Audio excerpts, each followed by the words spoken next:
All right. Let's see if this works. Right there.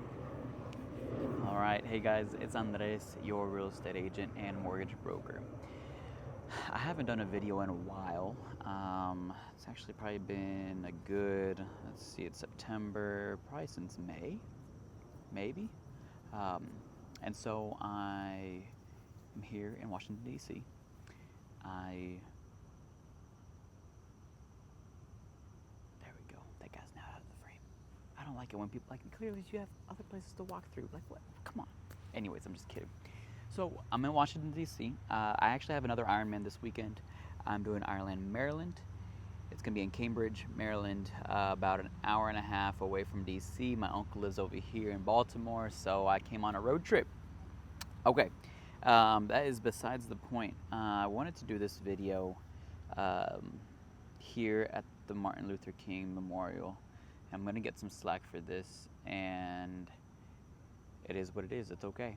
The reason why I chose the Martin Luther King Memorial is because of Charlie Kirk.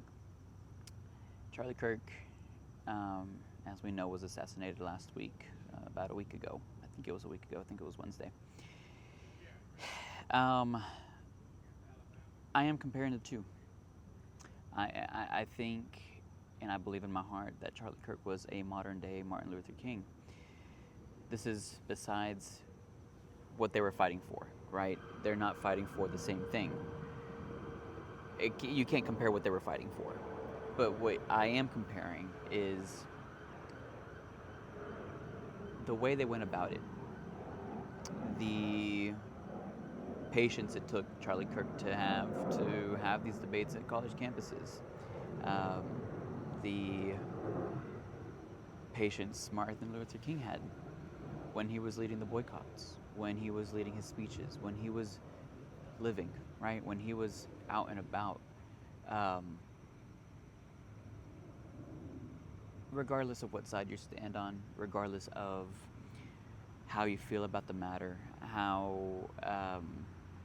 if you're a Christian, not a Christian, if you're Muslim, atheist, if you're Latino like me, if you're white, black, Asian, Indian, regardless of any of that, the very first amendment to the Constitution, Bill of Rights, freedom of speech. That's all Charlie did. That's all Martin Luther King did, right? They took a stance. They believed so strongly about what they believed in that they did something about it. How many times do we feel so strongly about something and we don't do anything about it? I'm victim to that. I'm not a victim, but how do I say that? I'm guilty of that. There we go. Yeah, and we're so afraid of making our statements known or our beliefs known just because of what the other people might think of us. And so here I am, just doing a quick little video of how I feel about the matter. I think the impact that Charlie Kirk had in the young society and like the young generation is amazing. I was a part of that. I mean, I started listening to Charlie Kirk probably in 2019, 2020. Sorry, Jets. Anyways, yeah, I started listening to Charlie Kirk in 2019, 2020. Not as often as I did in the last couple of years, but I knew who he was. I knew who Candace Owen was. I know Ben Shapiro. But Charlie Kirk was probably one of my favorite ones that I guess was leading that movement. And why was he my favorite one? It was probably his style of debating. I can never replicate that. I can't debate like Charlie. I can't debate really that well. I'm not a good debater. I don't know how to take a stand and listen to the other person, and then I don't have facts ready to go. That's not my strength. That's not my strong suit. but I was fascinated by him and how he went about it. I love the way he stood for. I think I agree with probably Charlie Kirk on about 99.9% of what he stood for. And I think that 0.1% is literally the fact that he likes pancakes over waffles. I'm a waffle guy. But when I saw that Charlie Kirk passed away and was assassinated, man, I felt sick to my stomach. Like, and it's mainly because he did nothing wrong.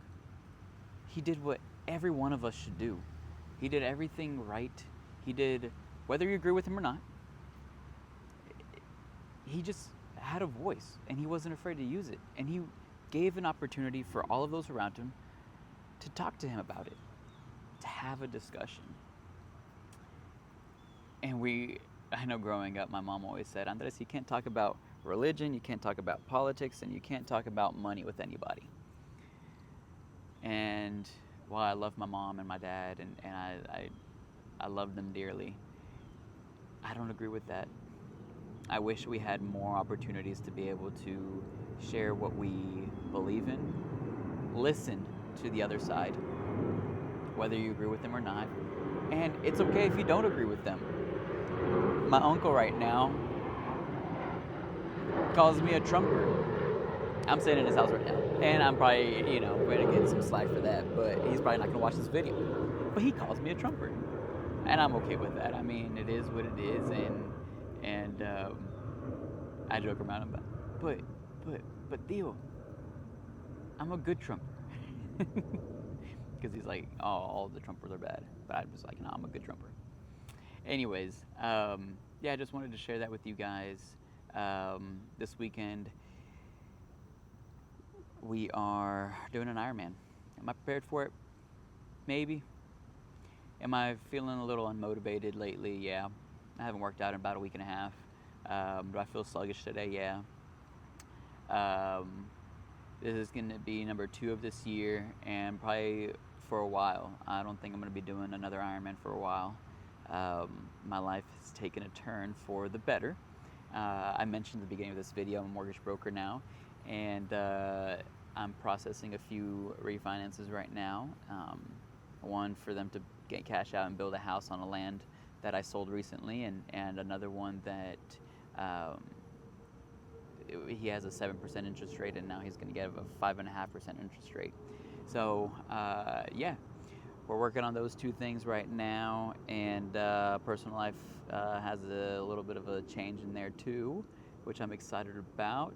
I think my focusing on myself next year is not going to be as much as it has been in the past, and I'm okay with that.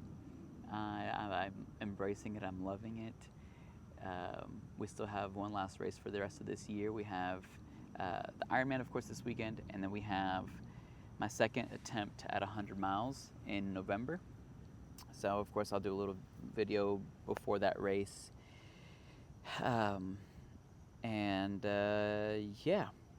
If you want to follow me on this triathlon, this Ironman, I'll post a little link for the Ironman tracker app, and you just search my name, do Ironman Maryland, search my name, and I'll pop up, and you could just follow me. If I DNF, I DNF. If I finish faster than I did in the past, then I'll finish faster. If I finish slower, I'll finish slower. This is really just about just me enjoying my body and getting more in tune with it, and just appreciating it for what it can do. Anyways, I love you guys. Oh, it's also my 31st birthday on Sunday. I'm 31 now, almost. And if you want to apply for a mortgage, text me. I'll send you my application link. If you want to search for a house, text me. I'll set you up on my little portal. I'll send you my little home buying app. If you want to have a discussion about religion, politics, or money, I'm all ears, because that's not what I'm going to shy away from anymore. Especially with my closest friends, even if I agree with them or don't, whether they agree with me or don't, I just want to be able to have open dialogue and not feel one way or another about anything, because ultimately, our job here is to love God and love people. And if you're breathing and you're a human being, you are people. And so, therefore, I love you. That's all we're called to do. Anyways, many blessings your way. If you need me, call me, text me, email me. If I don't respond, it's probably I'm running, biking, swimming, or camping, because I camped on my way up here. And I will respond pretty soon. All right, love you guys.